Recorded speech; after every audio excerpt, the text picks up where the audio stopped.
Милый Отец, милый Иисус, милый Дух Святой, говори нам, ибо Твои рабы готовы слушать. И пускай Слово Твое сегодня будет подобно дождю, который приходит с неба, чтобы освежать и орошать землю. И пускай это Слово и сила посланного Слова осуществила, Господь, ту силу, за которую оно послано. Пускай мы не остались прежними после Него. Орошай землю и почву нашей жизни. И дай, чтобы мы стали плодовитными, как никогда, во славу Бога Отца. И весь народ сказал: дайте Богу великую славу. Дайте Ему славу, дайте Ему славу. Воскликните Господу гласом радости. Мы славим, превозносим Тебя, Отец. Во имя Иисуса. Дайте Ему славу, Боже, дайте Ему славу.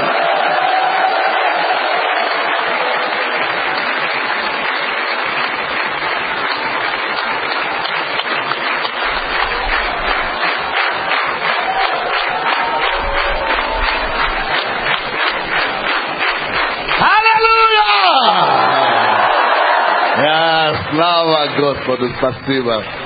Спасибо, это было здорово. Вы можете присесть.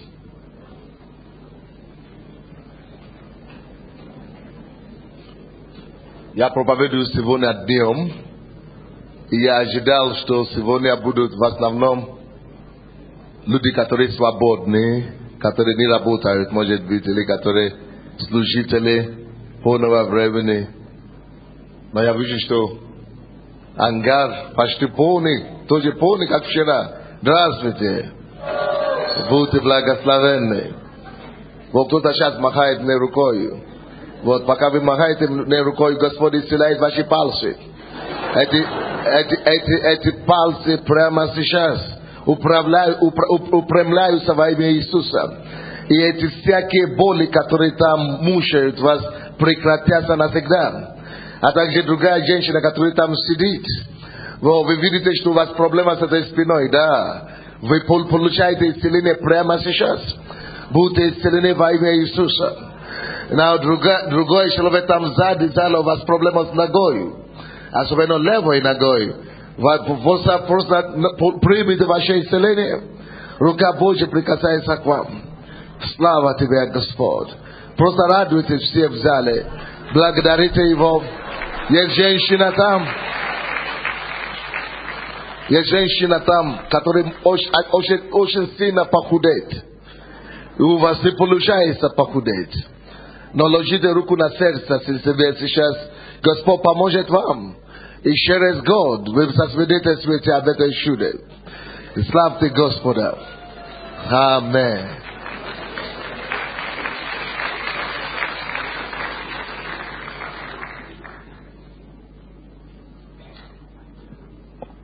Добрый день. Как ваши дела, друзья? Все нормально сегодня? Знаете, завтра готовьтесь. Я хочу слышать все свидетельства, что Бог делает. Некоторые уже готовы.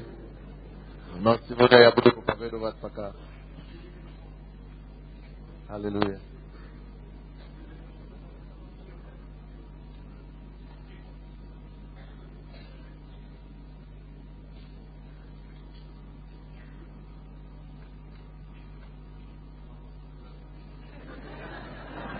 Пока он смотрел на меня, Бог мне говорил, кто-то исцеляется от проблемы ушей.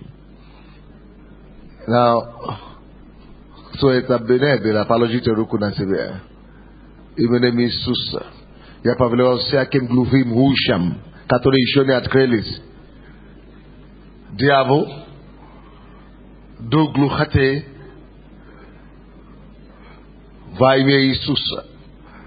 Вон!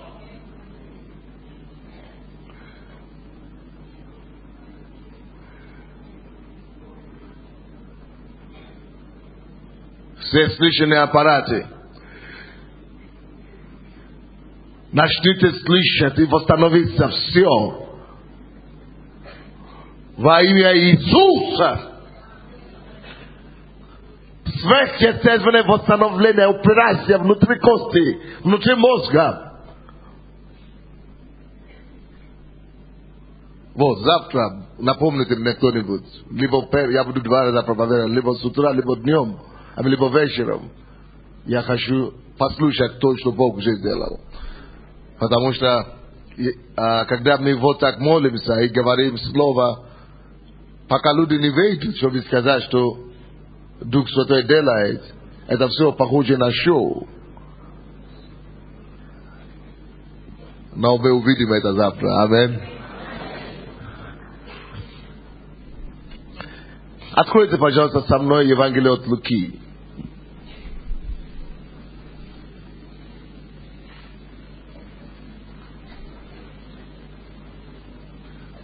Я сказал, что я думал, что сейчас утром или днем будет в основном служители. Я думал, что так оно и есть. Если вы верующие, тоже неплохо, хорошо для вас. Но это слово будет больше всего для служителей. Для служителей. Она больше такое серьезное слово. Но поможет вам. Для всех, которые хотят серьезно служить Богу. Я проповедую сегодня на теме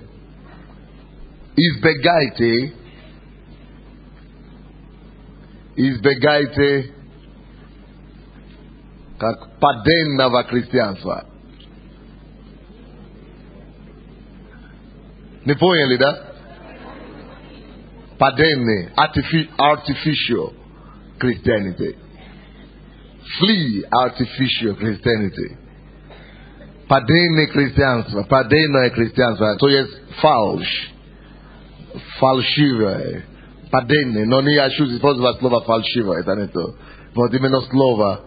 Есть же такое слово падение, да? Вот, не надо вам паденное христианство. Избегите паденного. Почему я буду проповедовать на этой теме сегодня? Потому что Иисус проповедовал об этом. Я хочу заниматься плагианством у Иисуса. Украсть и перепроповедовать его проповедь сегодня. Почему я это говорю? Дело в том, что когда я теперь, только что 2 года я начал, Бог мне положил на сердце начинать ездить по миру. Конечно, вы знаете, что я не родился в этой стране, я из другой страны, так?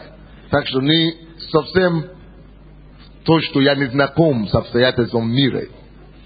Но благодаря тому, что я говорю на английском, общаюсь с иностранцами и теперь начал ездить, я много чего знаю о христианстве, которые, дай Бог, чтобы вы не знали, и которые, но на всякий случай нужно сказать вам, чтобы если вы столкнетесь, потому что я не знаю, когда я буду здесь в следующий раз, чтобы если вы столкнетесь с этими вещами, чтобы разумение могло вас сберечь и сохранить от много чего мы называем сегодня христианство, которое на самом деле является либо фальшь, либо падение, просто не настоящее.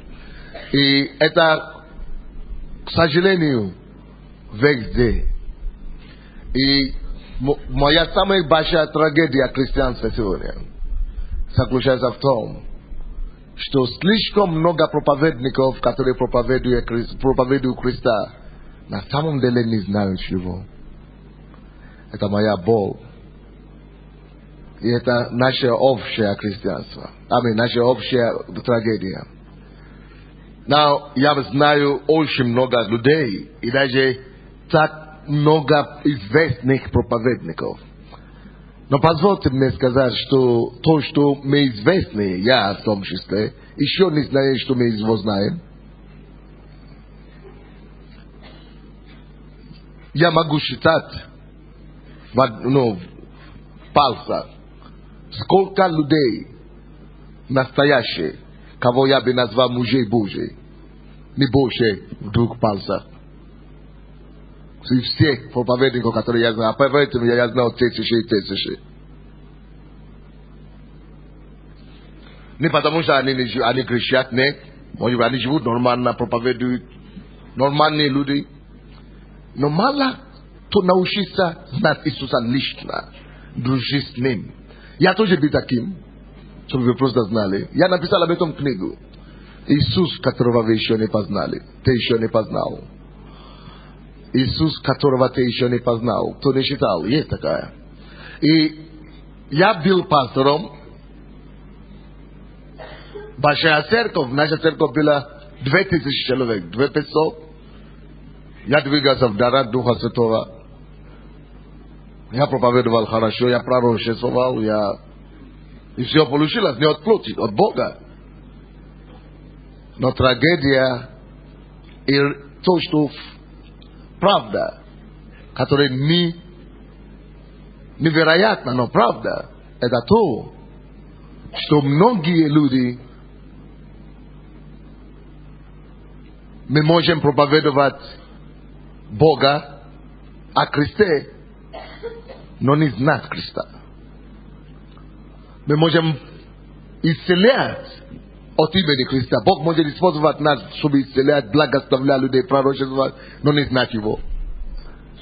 Это настолько сплошным рядом. Мы можем пережить помазание, но не ходить с Ним.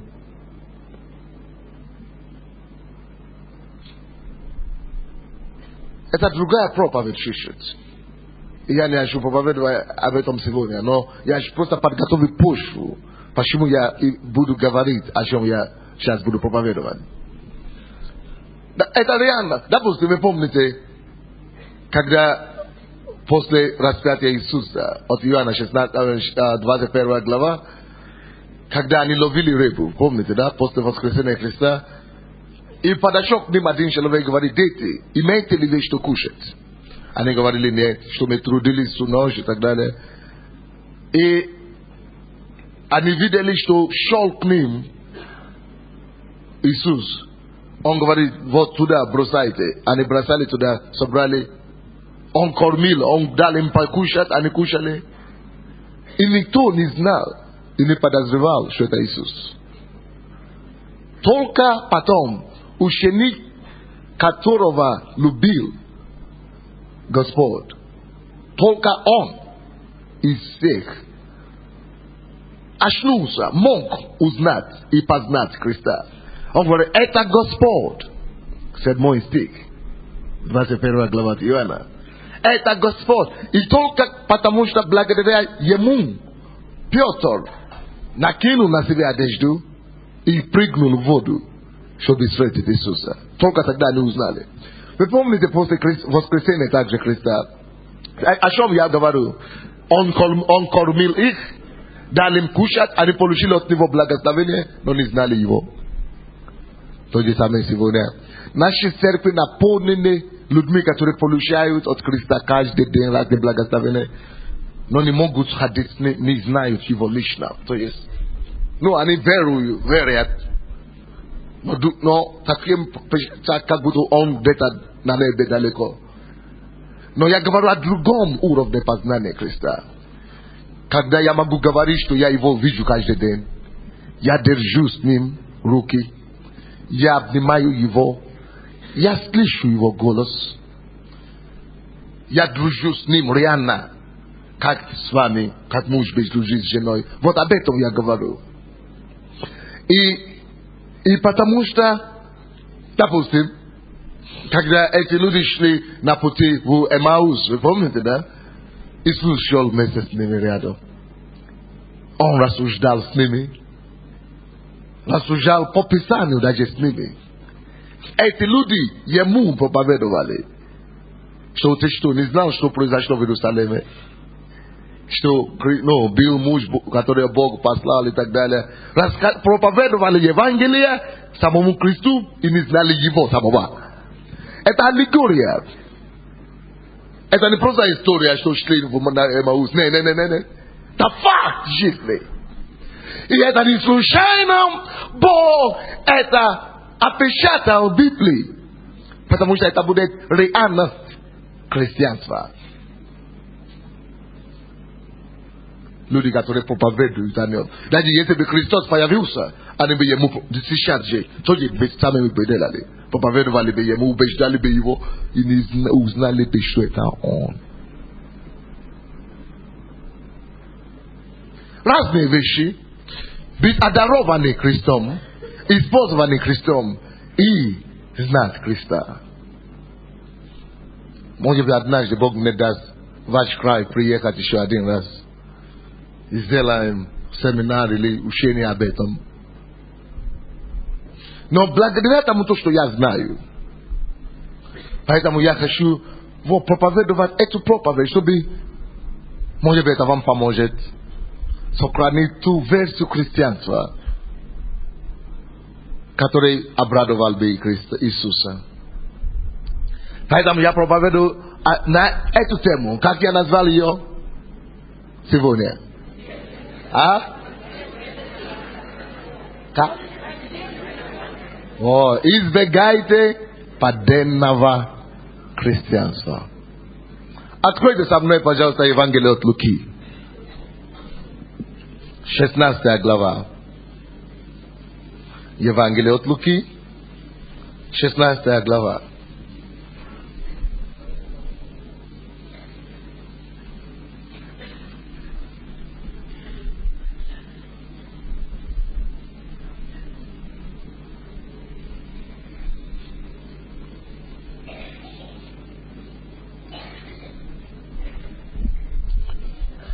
Пятнадцатый стих. Только один стих там. 15 стих. Он сказал им, это Иисус говорит, вы выказываете себя праведниками перед людьми. Кто из вас знает, что или как там написано? Выказывать себя праведником и не быть таковым можно только перед людьми. Только людей можно обмануть. Это важно, чтобы вы отметили.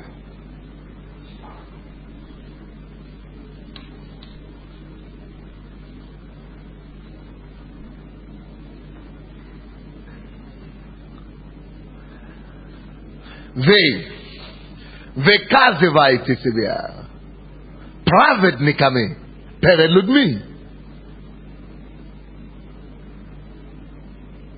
То есть, вы делаете вид, что вы есть таковыми, которыми вы не являетесь. Перед людьми.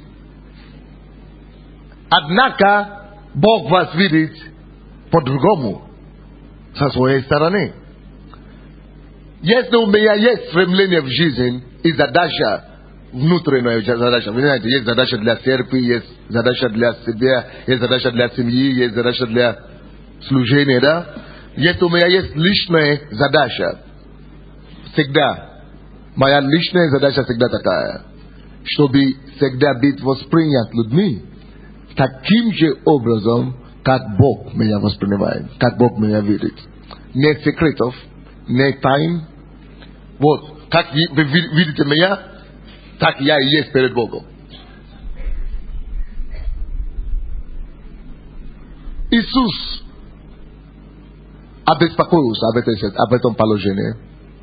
Но тут Он говорил не христианам. Но если бы Иисус пришел сегодня, Он бы это самое говорил христианам.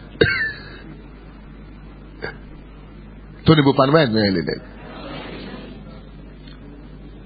Вы выказываете себя праведниками перед людьми, но Бог знает сердца ваши. Это правда.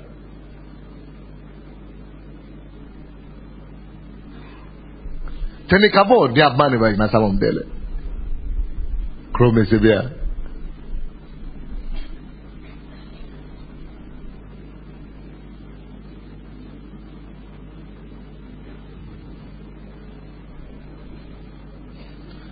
No Bog знает цель Саваши. Ибо, самое тебе эту последнюю фразу, очень сильно Бог это мне проговорил.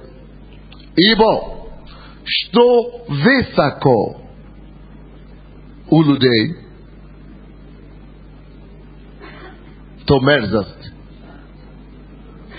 перед Богом.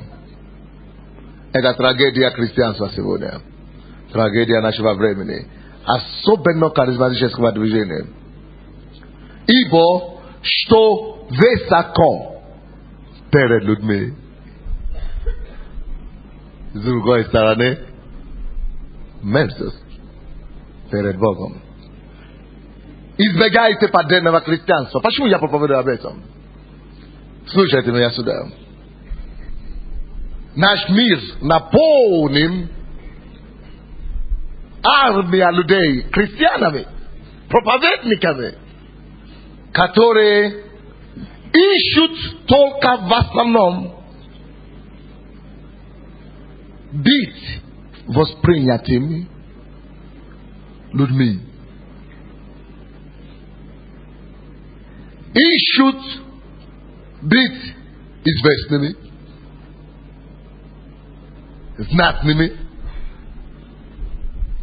высоко, чтобы люди их высоко подняли и ценили. Это сплошно рядом. Now, допустим, у нас большая церковь. И только год назад я начал ездить. До того я не хотел, я не хочу ничего делать вообще-то без Бога обычно. Я просто сидел у себя в Киеве, мне все равно. Нас уже было 3000 еще 6 лет тому назад. Но все равно никто не знал нас особо. Но мне все равно, то есть зависит от того, что ты ищешь. Евангелие от Луки 1:15. Есть что-то интересное там. Написано о Иоанна Крестителе. Что ангел Господень явился и сказал о Иоанна Крестителе. Что о нем сказано? Что он не должен пить вино. И что? И ничего, ни чисто не должен прикоснуться к нему. Что он будет из Назарянина. Так? Он посвящен Господу. И говорят, он будет, это вторая часть этого стиха, он будет велик. Иоанн Креститель будет велик. Но перед Богом. Иоанн Креститель, он будет велик перед. Это трагедия нашего времени. Все хотят быть великими. Но важно, чтобы не только ты был велик. Важно, чтобы ты был великим там, где оно важнее всего. Кто-нибудь слышит меня или нет? Быть великим перед самым главным. Перед Богом. Вот такое величие я хочу. Однако, вам надо только быть в Америке пару раз, и вы поймете, что я говорю. Однако, почти все христианский мир, весь христианский мир, направлено, и все наши структуры порою работают на износ, не на то, чтобы быть великим перед Богом.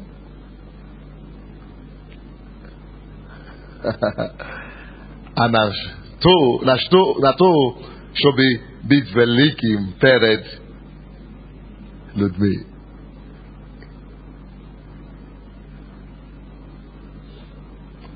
Я всегда задаю себе вопрос. Когда я выхожу по телевизору, допустим, у нас, или делаю передачу, я всегда задаю себе вопрос.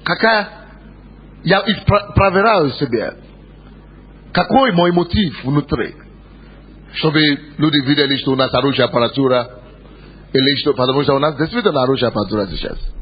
Или чтобы люди знали, что у нас крутая, вот. Есть же христианство и христиане, которые только и говорят о том, сколько стоит клавиши их. Или сколько человек стоит в хоре. Или все сделается и направлено на то, чтобы показать, насколько мы крутые.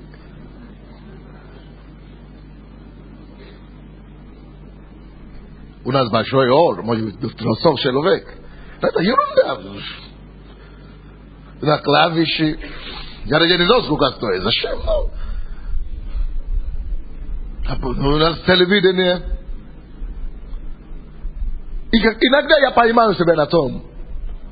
Поймаю себя. На то, что мне что-то надо себя обрезать.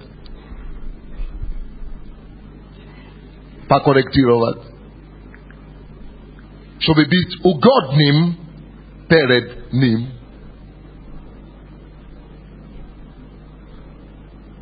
А не перед самим собой. Вы знаете, у нас все есть эго.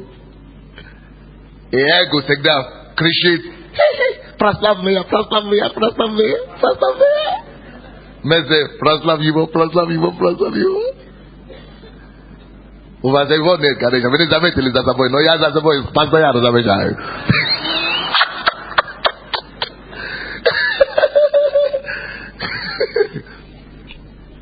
Однако, здорово, когда ты еще можешь замечать. Это значит, Бог тебя еще любит.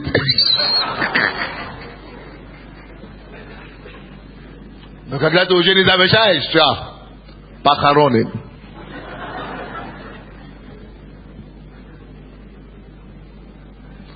А есть, вот пастор скажет вам, он был там, в миру был, ездил.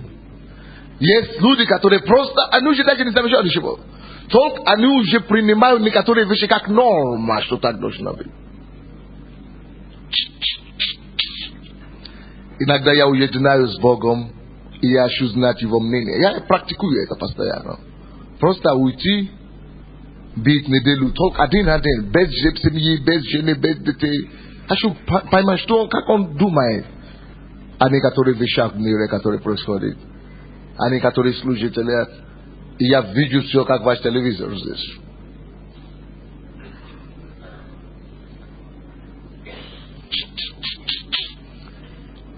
Иногда, слава Богу, что он нам закрывает глаза, иногда, что он нам не дает некоторые откровения.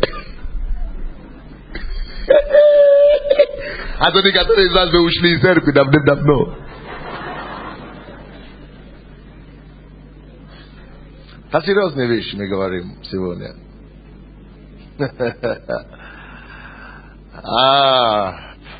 Луки 16:15.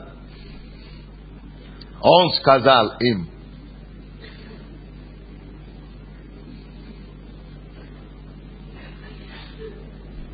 Он сказал им. Если Иисус придет сейчас и раскроет наши с вами сердца, что Он скажет нам? Может быть, то же самое.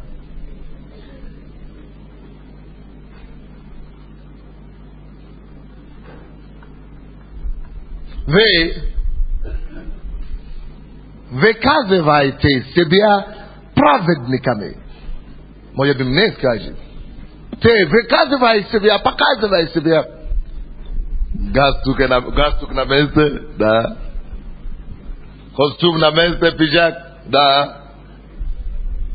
Мы умеем, как угождать людей в церкви. Мы умеем, как делать церковь комфортабельно для людей. Мы умеем, как обстроивать все. Какой свет, какой мягкость, какое удобство, как угодить, какой костюм, какой грим, как все делать, чтобы угодить людей. Полностью, как им нравится. Однако, сколько усилий мы принимаем, чтобы то же самое делать, чтобы delać Duchu Świętemu ujutna.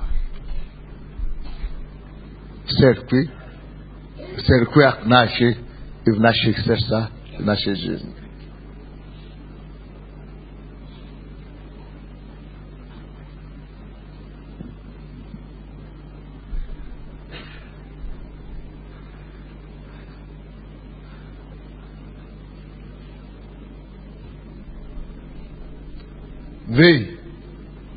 Wykazywajcie siebie przed ludźmi. W принципе, если я на самом деле праведным, мне не надо даже выказывать или показать, или даже обращать на это внимание. Живу.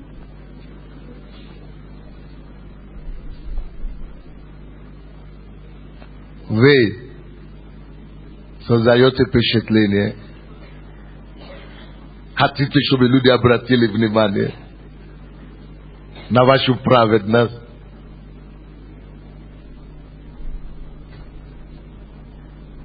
А в это время Бог говорит,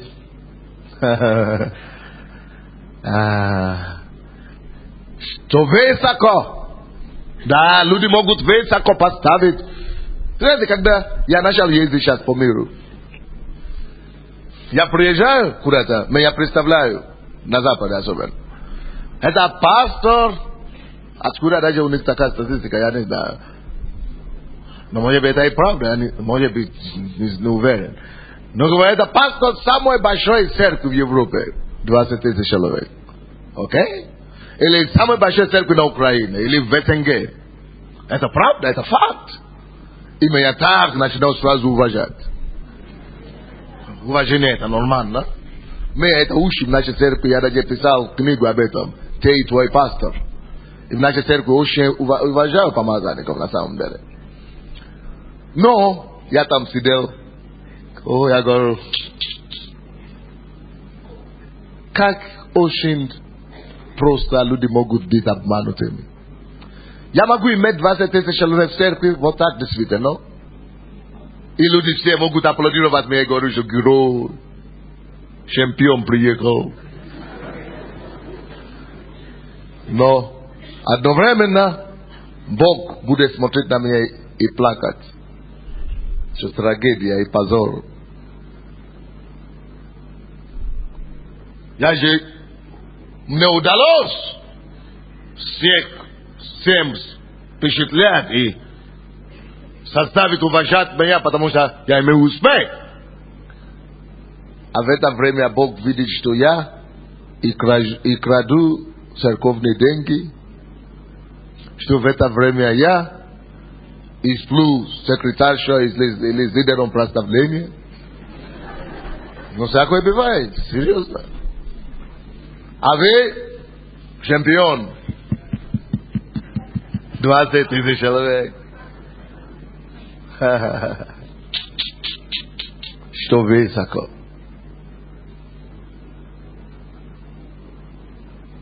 Стоит перед людьми. То не просто низко перед Богом. На что? Даже мерзко. Ищите горнего, друзья. Ищите больше того, чтобы иметь авторитет перед Ним. Ищите величие не которое перед людьми. Ищите быть великим перед Богом. Я вам скажу, что это дает. Допустим, я никогда никуда не ездил до прошлого года, когда я начал ездить. Но куда бы я ни приехал, меня все знали. Я был как бы в пустыне на Украине. Я никуда не ездил. Потому что, когда ты ищешь быть великим перед Богом, Он сам занимается твоей рекламой.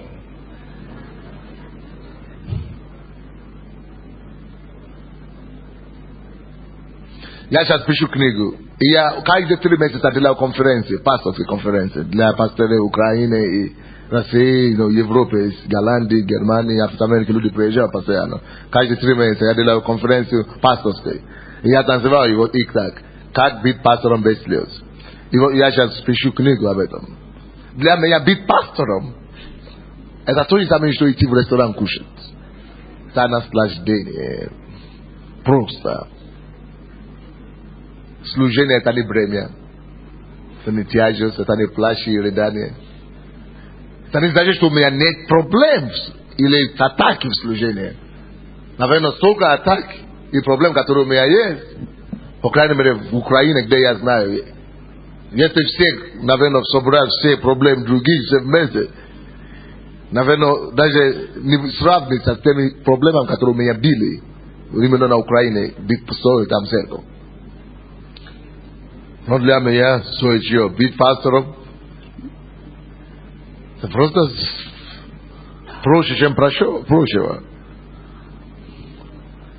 Однако, это не главное. Есть что-то главное.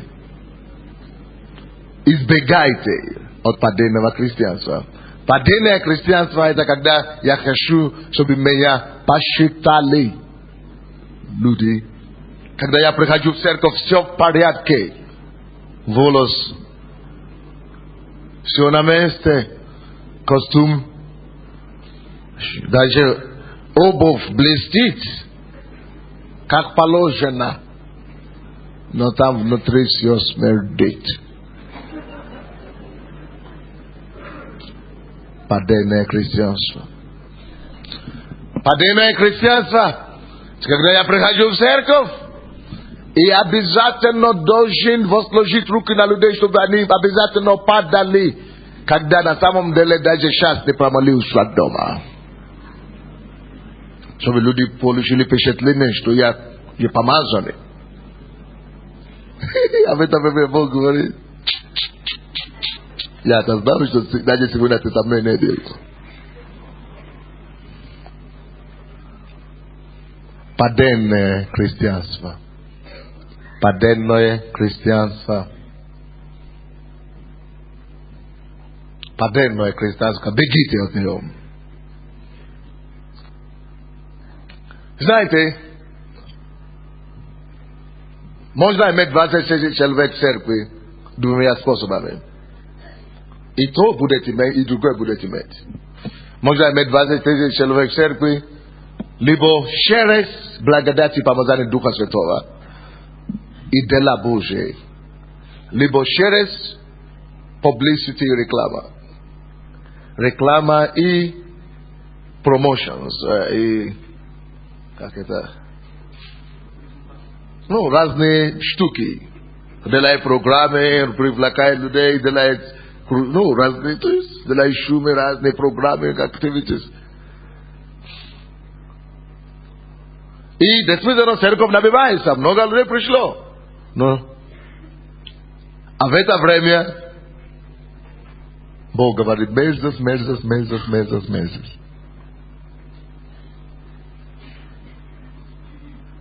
Но внешне для людей высоко. Я помню однажды. Я поехал к одному пастору в Киеве. И там были другие пастора, его друзья. И тогда у меня не было машины вообще своей. И даже церкви у меня не было машины. Это какой-то брат из нашей церкви в другом городе меня на пятерку, ну, на девятку, ну, Жигули завез туда, на это собрание. И когда после собрания мы разошлись, а у меня в это время уже было где-то 2000 человек в церкви. И я вышел из церкви, ну, это значит в центральной церкви, да? Я вышел из этого собрания, и как раз мой девятка, это самое, не девятка, это маленькая, пятерку, да? Пятерка моя подъехала. И вышли эти ребята как раз тоже пастора. А у одного джип американский, Форд большой. А у него моя social веб-церковь. А у другого, ну, кого-то еще американская или какая-то западная церковь, это самое, у него тоже где-то 400 человек в церкви. И они, как только что они увидели мою девятку, сказали: Сандей, это на девятке. Вот так смеялись. Это на девятке ты касается. К сожалению, на сегодняшний день, вот тот, который это говорит, а я тогда говорю, да, я говорю, это даже не моя еще. У меня даже нет ничего кататься. Это просто меня подвели. Подбросили.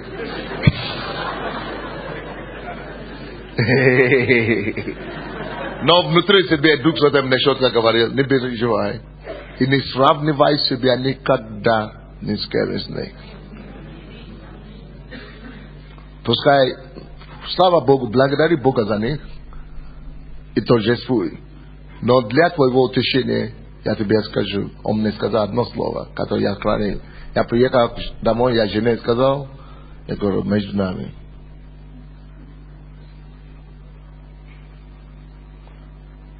И он говорил: пускай они сегодня бегут впереди. Придет завтра, когда ты будешь ездить, поменяйся местами.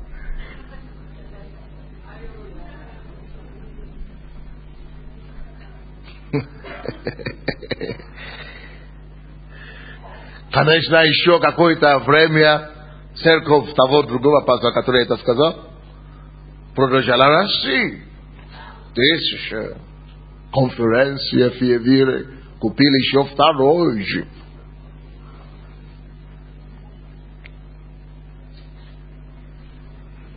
Аппаратуру из Америки возили. Но ничего страшного, я приезжал, радовался с ними. А пускай смеются. Но я-то знал, не то, что у меня тогда не была церковь, или денег в церкви, чтобы купить. Были деньги в церкви, но это не мои деньги.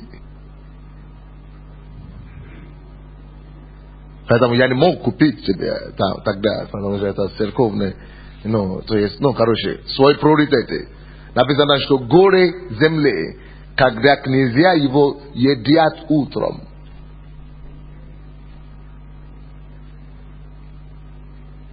Едят рано. Горе земли, когда князья ее едят рано.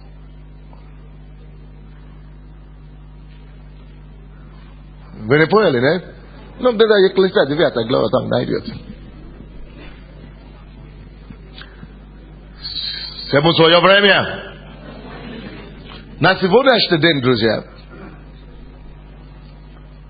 не в радости, потому что любовь не злорадость.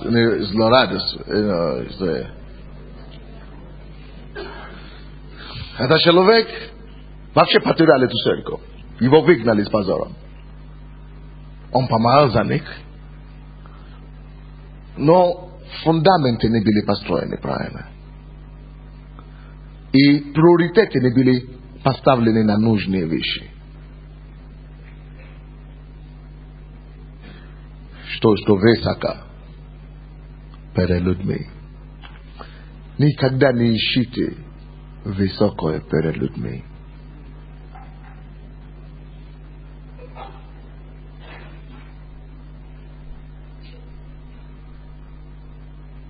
Ищите, чтобы быть почетны в тайном месте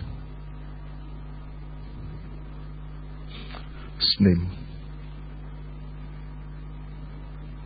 перед Ним. Мне не нужно, чтобы люди дали мне авторитет или уважали то время, когда Господь не уважает.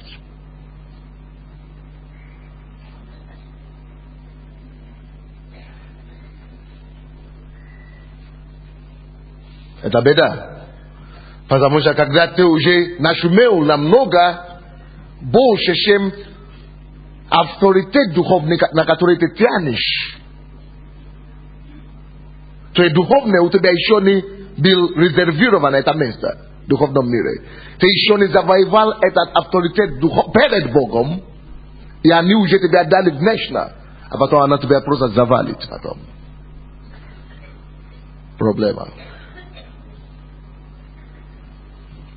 Поэтому сначала, прежде, ищите, чтобы быть оправданы, аккредитированы им с неба.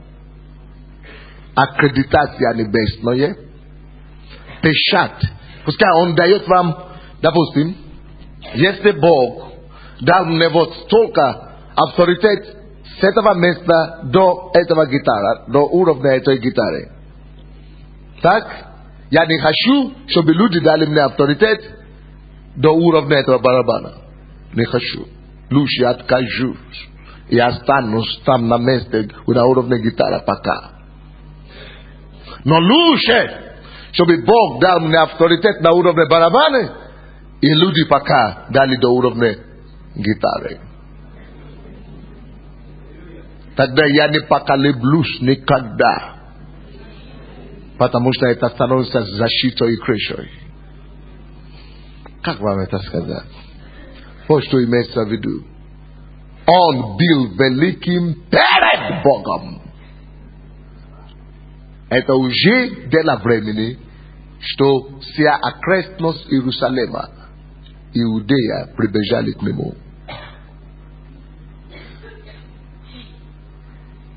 Это уже дело времени.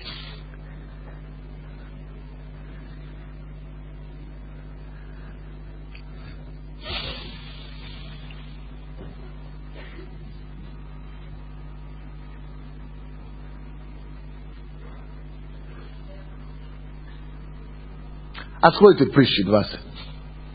Притчи, 20 глава, 6 стих.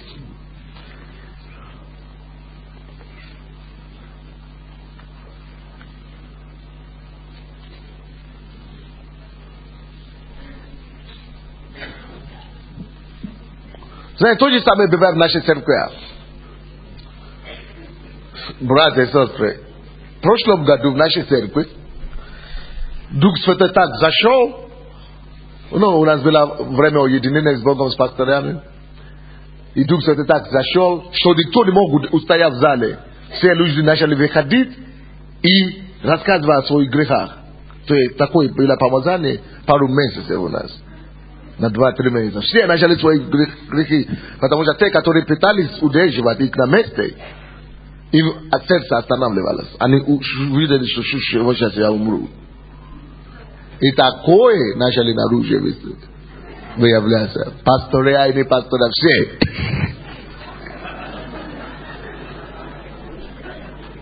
Это было кошмар.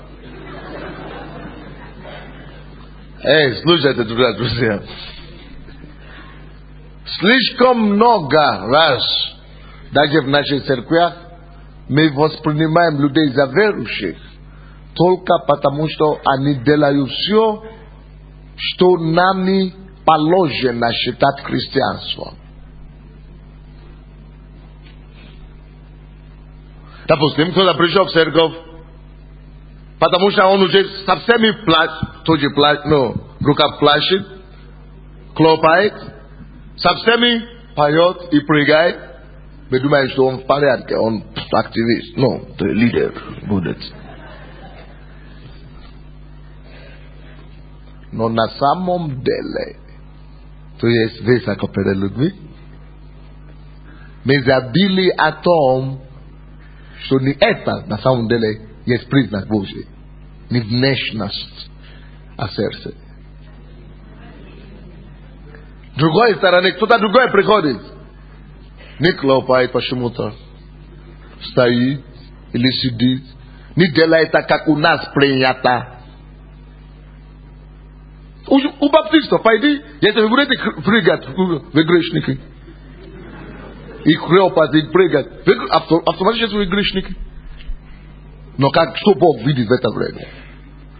А если баптист сюда пришел без, вы плаваете, а он стоит.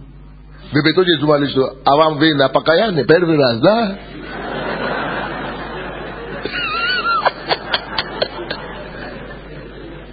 Mais pastor ili себе свой модель христианства. И мы привыкли видеть в рамках, нами установ в наших рамках. И считать это за праведностью и за праведниками. Вот о чем речь идет. То вы выказываетесь праведниками перед людьми. То мы видим определенные черты, определенные вещи, которые нам очень завидят, которые нам одобрены. И мы говорим, если это есть, если человек что это делает, он наш. А оказывается, что по ночам ужас. Он же не спит по ночам, только с порнографией это самое. Фильмы всякие смотрит. А у нас передовики первые. А тот баптист, который пришел, мы ему предлагаем покаяние вместо того, кто прыгает.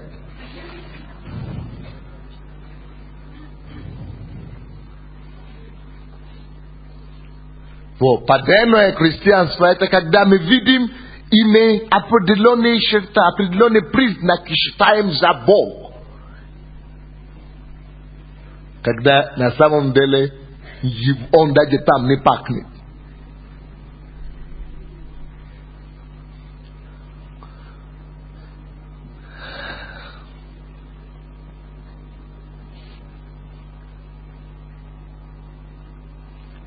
Притча 26.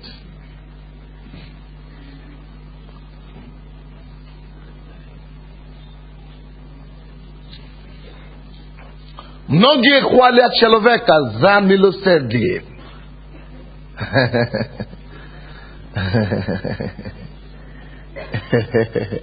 Вторая сейчас говорит. Но праведного человека кто находит, кто найдет. Кто находит, кто знает. Но за милосердие мы все хвалим другого. Мы его хвалим не потому, что он праведный, а потому, что определенные вещи он делает, которые нами кажутся праведными. А сам уголовник натуральный.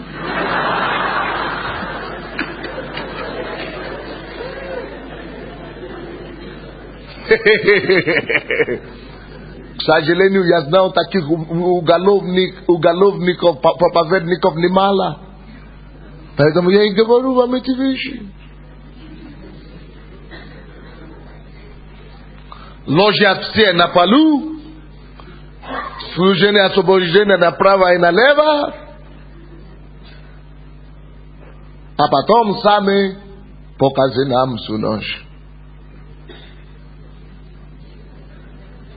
Казино на пролете.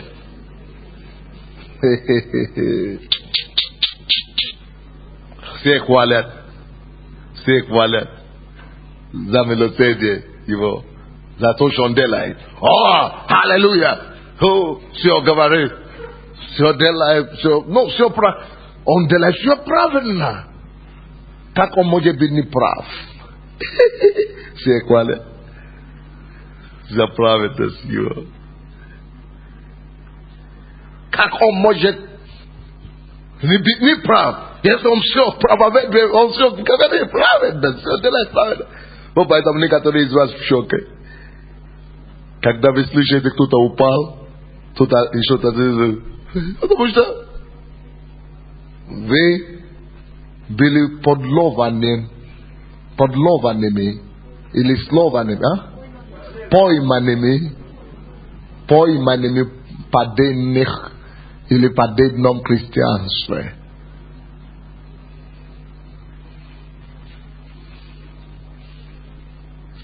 Америка только что была потрясена одной историей, которую я не буду называть имя, но некоторые знают.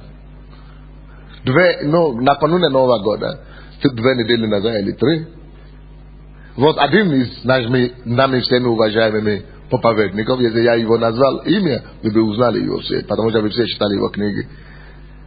Встал в этой церкви и говорит, я 10 лет занимаюсь гомосексуализмом.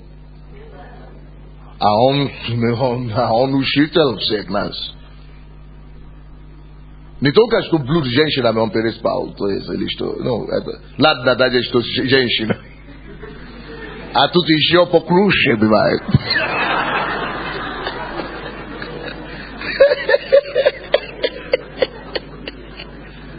И в это время все мировые светила, только что 2 месяца тому до того, были у него на конференции и пророчествовали.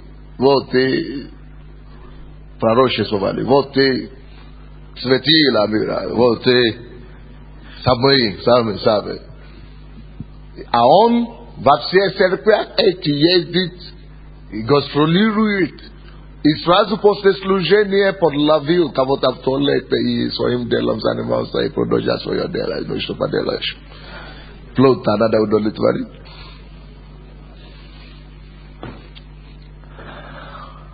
А или что вы скажете о лидере прославления, которые по всем каналам телевидения, не то 200 странах мира, показывают, а самые помазанные лидеры прославления. Лидер. А потом обнаруживается, что гомосексуалист. А с блудниками это уже даже не страшно говорить, это уже такое. Или еще ты скажи о пасторе 20-тысячной церкви, который развелся с женой, или жена убежала, она говорит, я ухожу, все, я уже не могу терпеть. И все христиане говорят, ну раз она ушла от него, значит это ее проблема. А он говорит, я же не развелся с ней, это она ушла, это она отступница. А она говорит, вы не хотите меня слышать. Я знаю такие вещи, которые вы все обмануты. Вы говорите, вы христиане, вы покрываете такие вещи. А потом через 2 недели журналисты мирские, цифровые,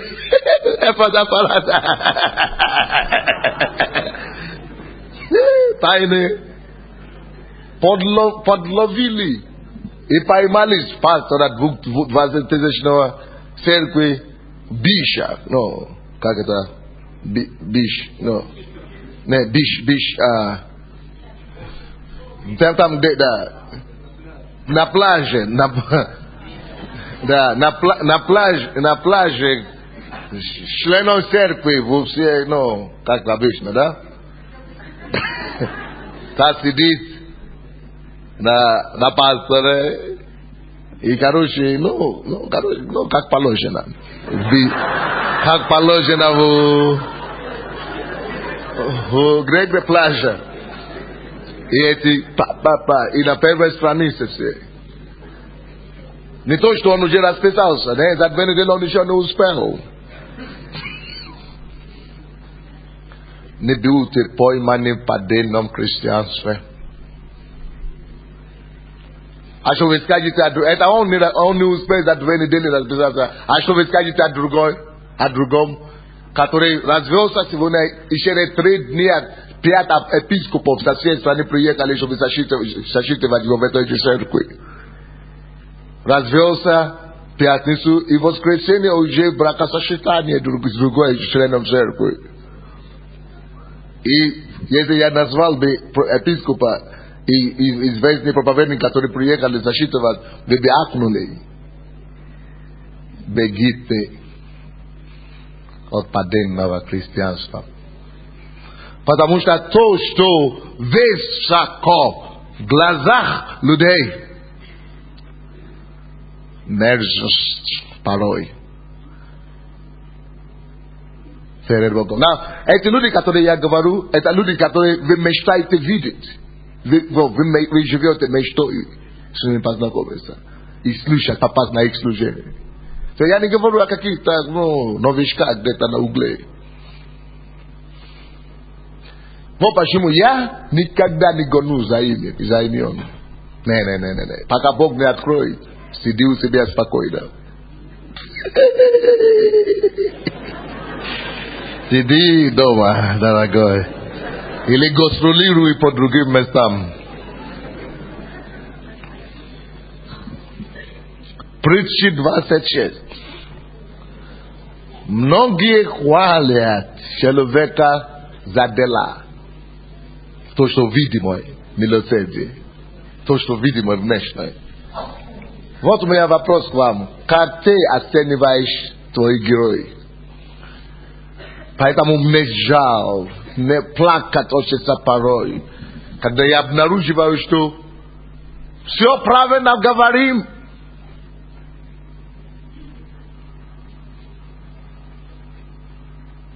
но нету этой интимности со Христом.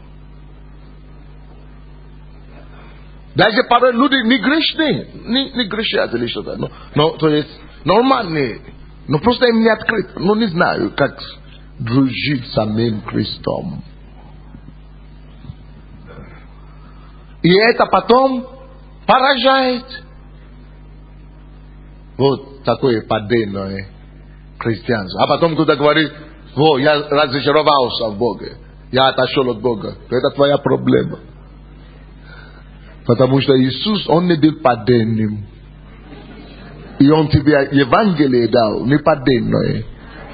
Кроме того, то, что мы вам считаем в церкви, открой свои глаза сами, считай дома также.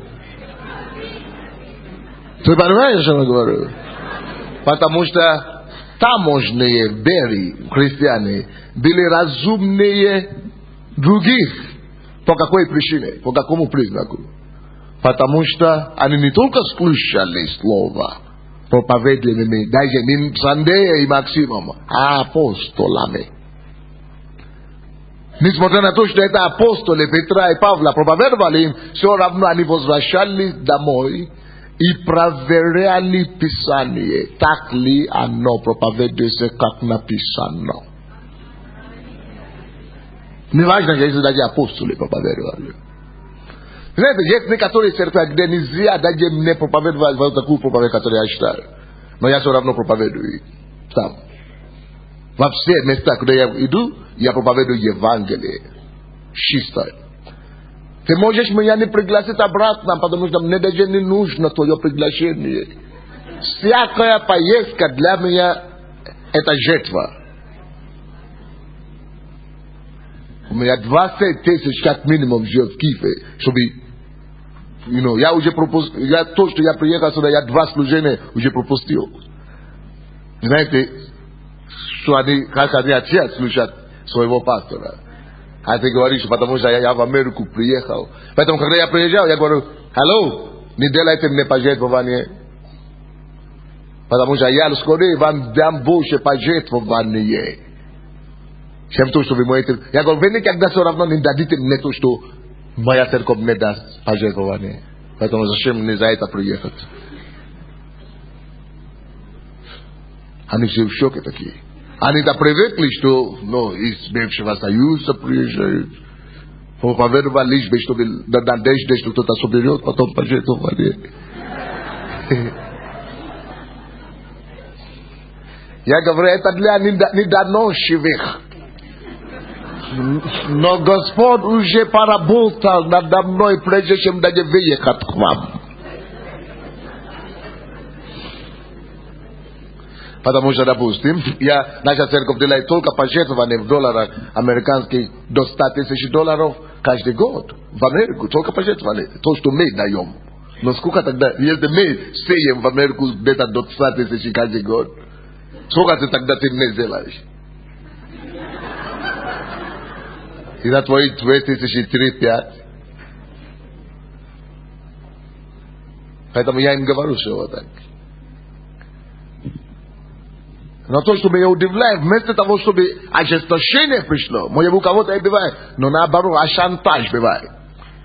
Ажиотаж, не. Потому что истина, хотя она горка, но она же остается истиной.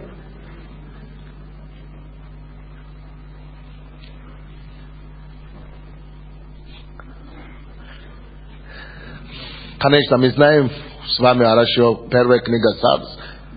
1 Царств, 16 глава.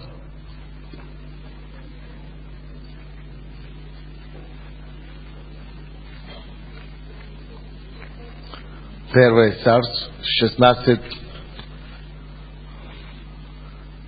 6, 7 стих.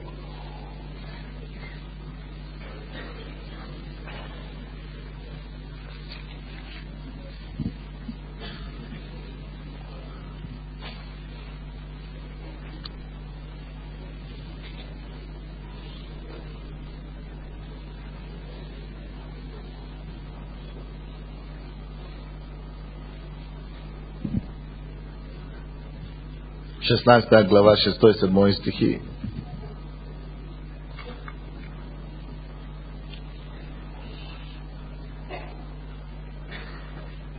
И когда они пришли, он, увидев Елиава, сказал: верно, сей перед Господом помазанник его. Вот это заблуждение, в которое мы все попадаем сегодня. Мы внешне оцениваем людей по дарам, по помазаниям, по способностям. И мы говорим: вот настоящий помазанник его. Помазанник.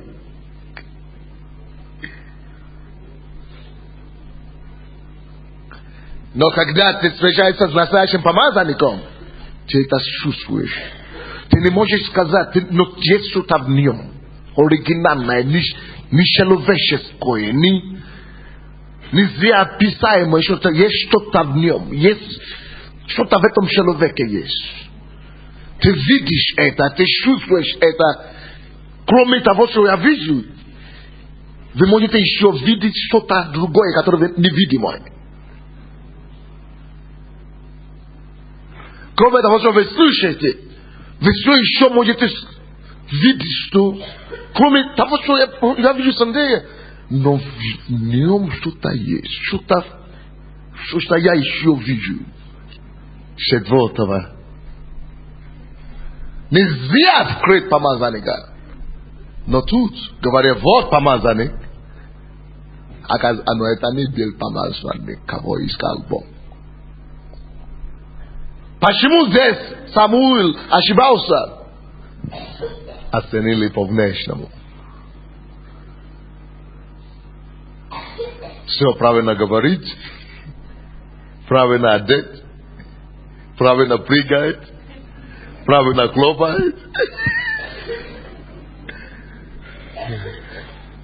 Все правильные жесты на месте.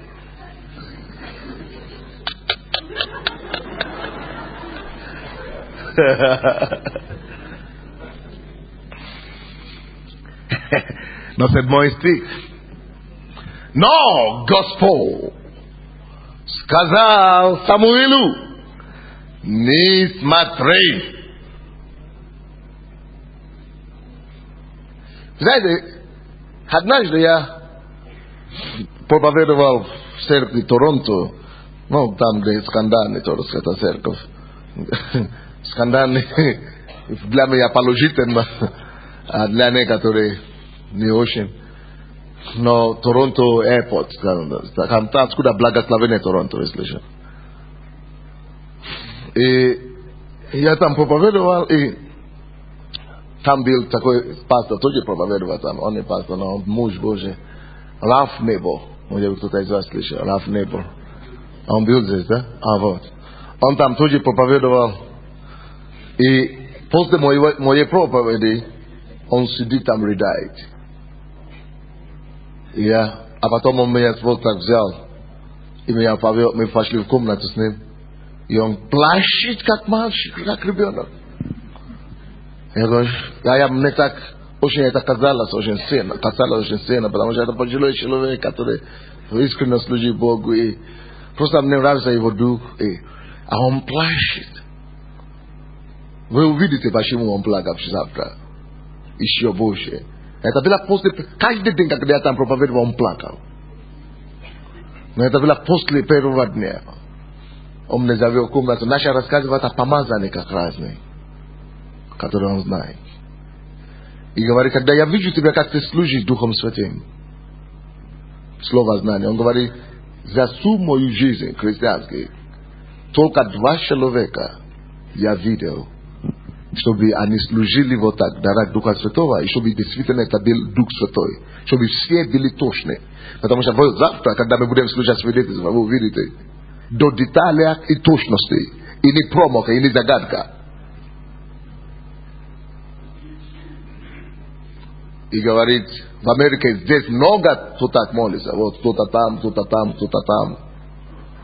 Но он говорит, 99 из них это фальсификации. А я не мог поверить моим ушам. Он говорит, только 2 человека, которые такой, как в тебе я вижу. Я слышу тебя, я не могу, я вижу, что это Бог, это настоящий. Это не просто дар. Человек разбирается.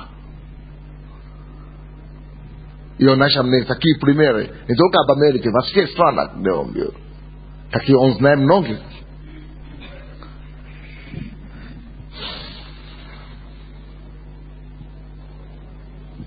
Причина, почему мир обманут, или церковь обманута, внешне. Поэтому говорит, не смотри на вид его. Не смотри на вид его. Не смотри на вид его. Не смотри на высоту роста его. А то, что сейчас правит христианством, я вам скажу, это высота роста. Сколько он катится. Сколько о нем говорят в изданиях. Ну, сколько книг у него. Сколько харизма напечатается о нем. Сколько он показывается по телевизору. Выступает. Рост его. Рост его. А Бог говорит, это то, как раз чего нельзя смотреть. Не смотри, говорит, на рост его. Не оценивайте никогда людей, потому насколько люди наслышаны. Или публикованы, или рекламированы. Не смотри никогда на вид. Внешнее служение, успех никогда. Он говорил, я отринул его. Вот это слово для меня это непростое слово. Потому что я знаю, что это непростое слово, потому что я вижу это очень часто. Когда мы делаем конференцию под такими героями, которые Бог уже говорит, а я уже давно отринул их.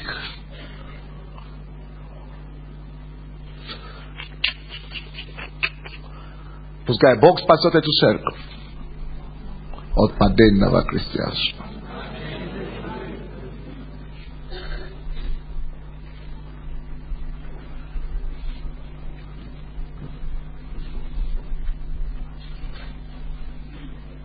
Я смотрю не так, как смотрит человек.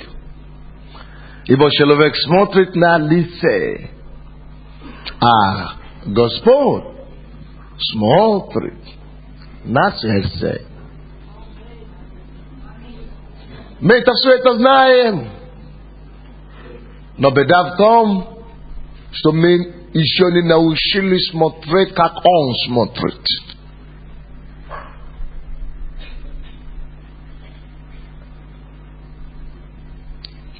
Но Бог поможет нам. И когда мы действительно начнем смотреть, как Он смотрит, ой-ой-ой-ой-ой-ой-ой, тогда мы с вами сможем представить Христа достойно. И мы всегда сможем отличать паденного от оригинала, фальша от паденного, от настоящего.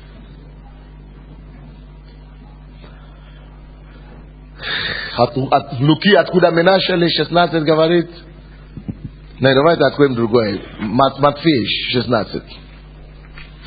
Другое 16. Матфея 16. Это слово очень серьезно для меня.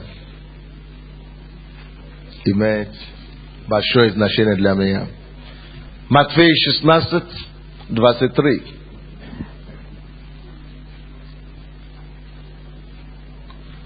Он же, обратившись, сказал Петру: отойди от меня, сатана, ты мне соблазн, потому что думаешь, вот откуда все беда и все горе. Думаешь. Не потому что он сатана, но потому что только думает. Не думает быть сатаной, а думает и посчитает, у него приоритеты неправильно ставлены. Ты соблазн для меня. Отойди от меня, сатана, потому что думаешь не о том, что Божье, но что человеческое. А наши церкви с вами наполнено вот именно этим. Когда мы делаем все не так, как Бог думает, не по-божьему, не по-человечески. Он говорит: отойди от меня, сатана. Он назвал его передового, ведущего ученика сатану. Потому что тот думает не о том, что Божье, но о том, что человеческое, о человеческом. Вот. Многие из нас, все, что побуждает нас служить Богу, порой не Божье. Многие из нас, даже многие программы церковные, которые мы строим, то, что побуждает нам это делать, не Божье. Он говорит: только думай, либо ты думаешь не о том, что Божье, но человеческое. Иисус, неужели это все так серьезно? Только за то, что я мыслю мыслю по человеческому, а о человеческом. Вот цели твои какой? Ты протягиваешь или ты продвигаешь Царство Божье во всем, что ты делаешь, или то, что перед людьми все-таки будет принято, воспринято.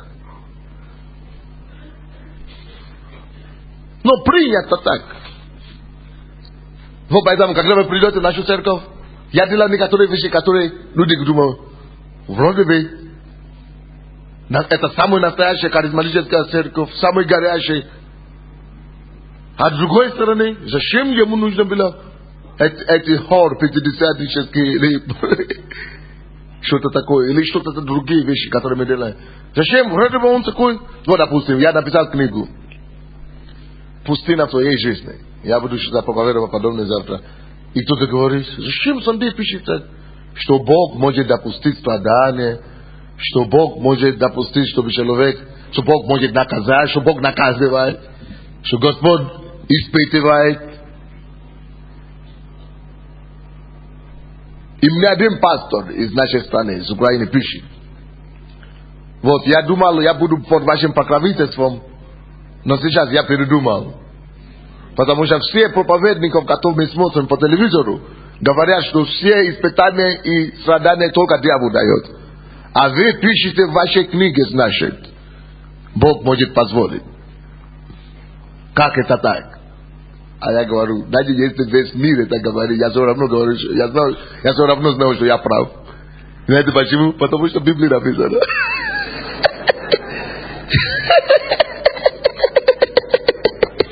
Никуда не денется. Я говорю: я могу миллион мест Писания найти. И приведи мне любого из этих проповедников. Посидим, я их переубежу. Они еще будут плакать со слезами. Потому что то, что высоко в глазах человеческих. Потому что мы делаем все, чтобы было удобно человеку. Человеку было хорошо. Чтобы человек чувствовал. Мы говорим проповеди, чтобы человеку было хорошо. Чтобы не обиделись.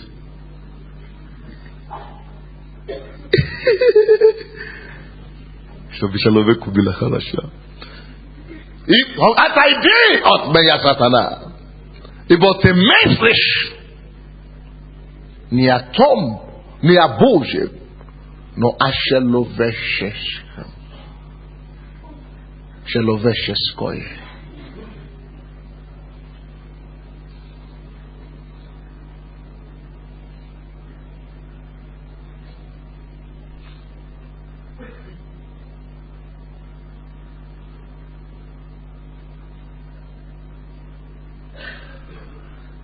Допустим, мы хотим сейчас создать христианский банк. Есть сестры, братья, которые Бог открыл, чтобы создать христианский банк в церкви. И мы разослали письма. И пришло ко мне письмо из глубины России, севера. И говорит, вы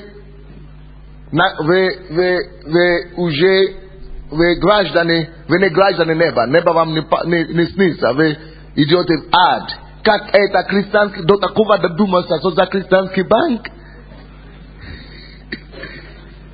Вы что, не считали, что богатство и сокровища... Это пятидесятый пастор писал. Вы что, не считали, что сокровища ваши на небо сохранить? А вы хотите на земле построить банк для сокровища? Вы уже даже до такого уже дошли. Человек не понял, что важно в этом случае не то, что физический банк. Он смотрит на физический банк. Он не смотрит на что стоит за этим. Человеческий банк, который человек строит, чтобы накопить для себя богатство, это не то же самое, как христианский банк, который строится для того, чтобы Божье дело и царство твое делать. Совсем разные вещи. Вы ищете, вы мыслите о том, что человеческое. Это совсем другое. Средства может быть то же самое. Но что стоит за это? Это то же самое, как телевидение. Зачем ваш пастор берет спутник? Потому что то, что мир использует спутник, чтобы показать фотографии, средства то же самое. Но это же совсем другое тут. Здесь это не человеческое ищем. Здесь мы ищем Божье, то, что Божье царство продвинет по всем странам. Средства-то похожи. Но что? Какое? Человеческое или Божье?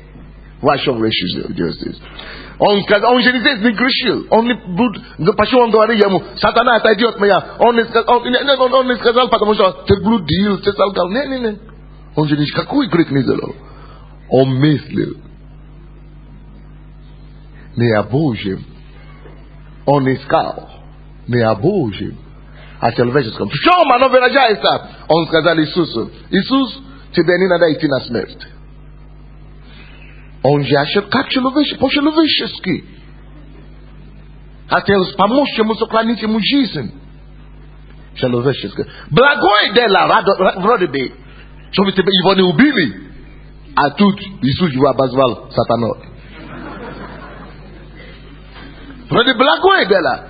Но даже благое дело порой, друзья, куда направлено? Божье ищем при этом или человеческое.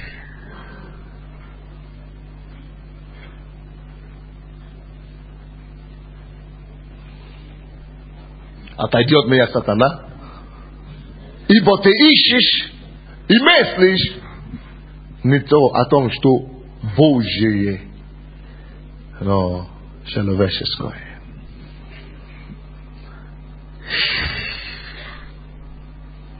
Давайте преклоним нашу голову. Все, дальше не надо. Я, конечно, не закончил эту проповедь, но не стоит. Не надо закончить. Все понятно. Бегите от поддельного христианства. Закройте глаза, преклоните голову и скажите Богу, Бог,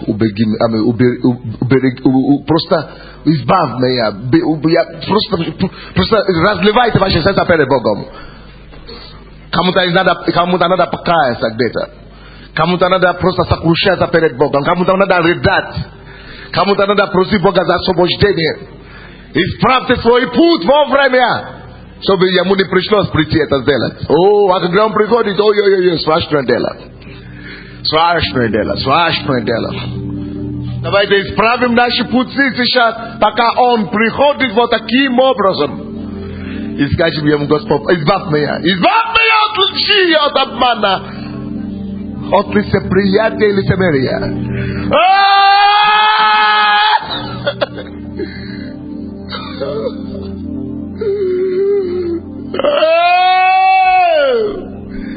Даже если какое-то маленькое место есть в тебе, которое Богу не угождает, давайте мы все сокрушимся перед Богом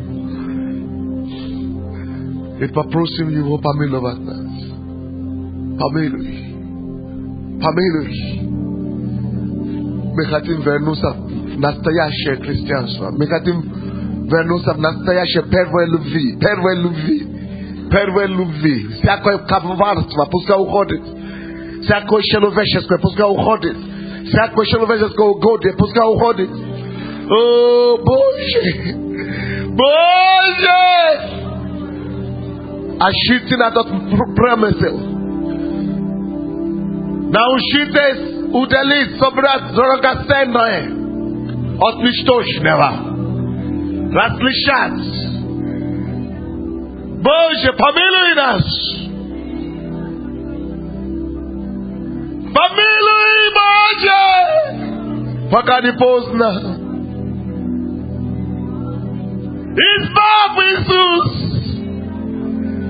чтобы мы искали только Твоего, то, что Твое, то, что Боже,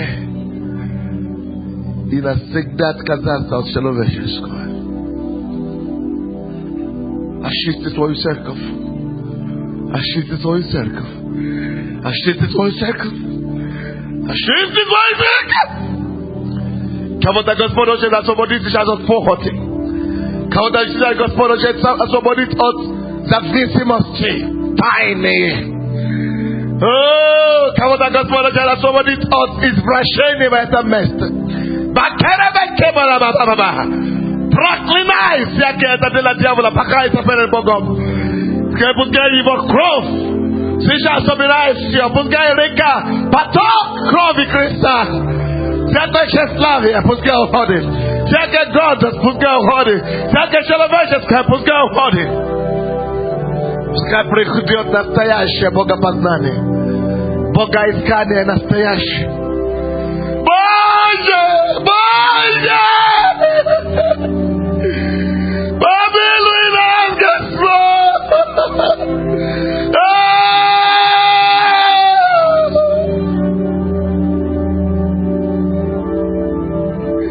О, Боже!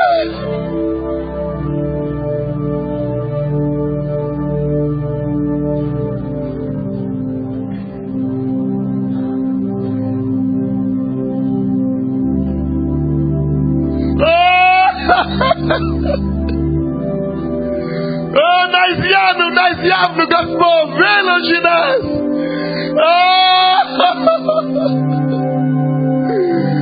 Выложи нас на изъянку, Боже.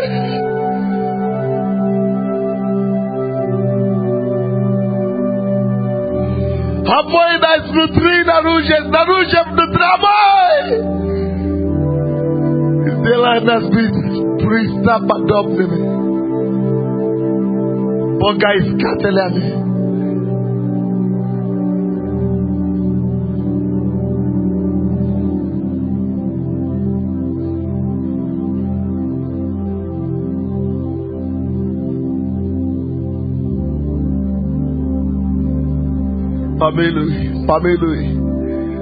Помилуй, Боже.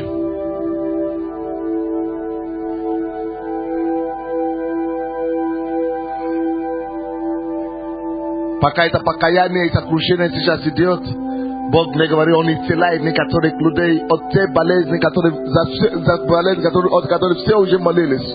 И вы не могли никак получить исцеление. От тех проблем, которые никак не мог решиться. Сейчас Господь избавляет вас от этой ситуации. Боже, Боже, Боже.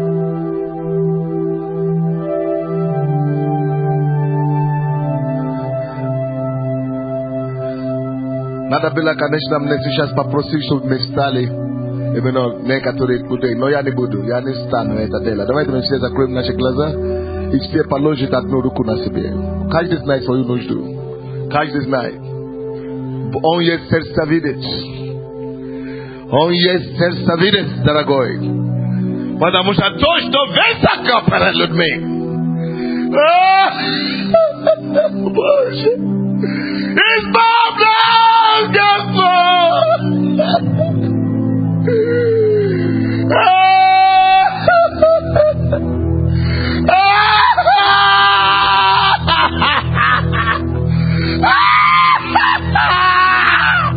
Это твою боль я чувствую сейчас.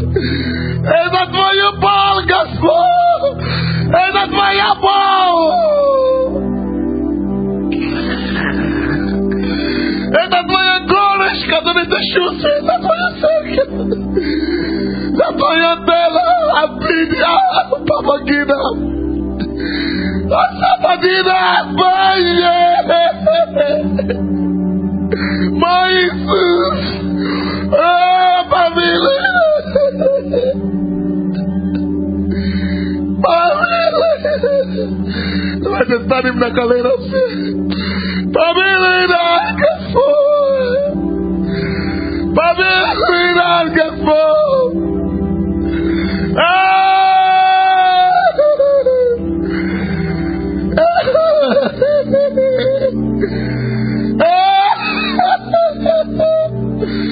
Помилуй твои служители. Помилуй твои помазанников.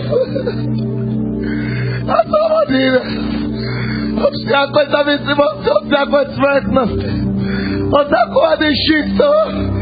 Очисти свою церковь.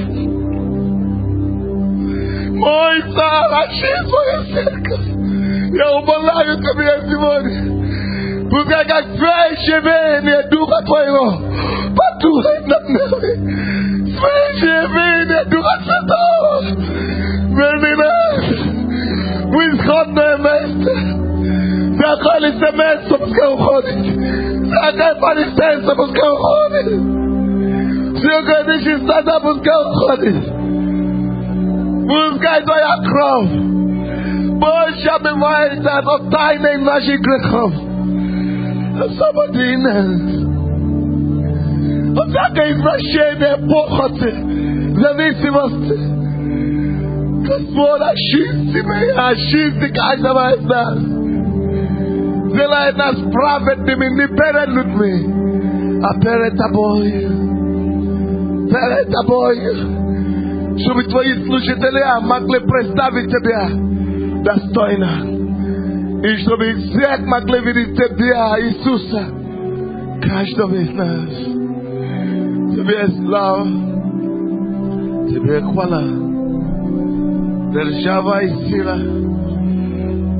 Во имя Иисуса Христа, и весь народ сказал, вы можете стать на ноги.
Кровь Христа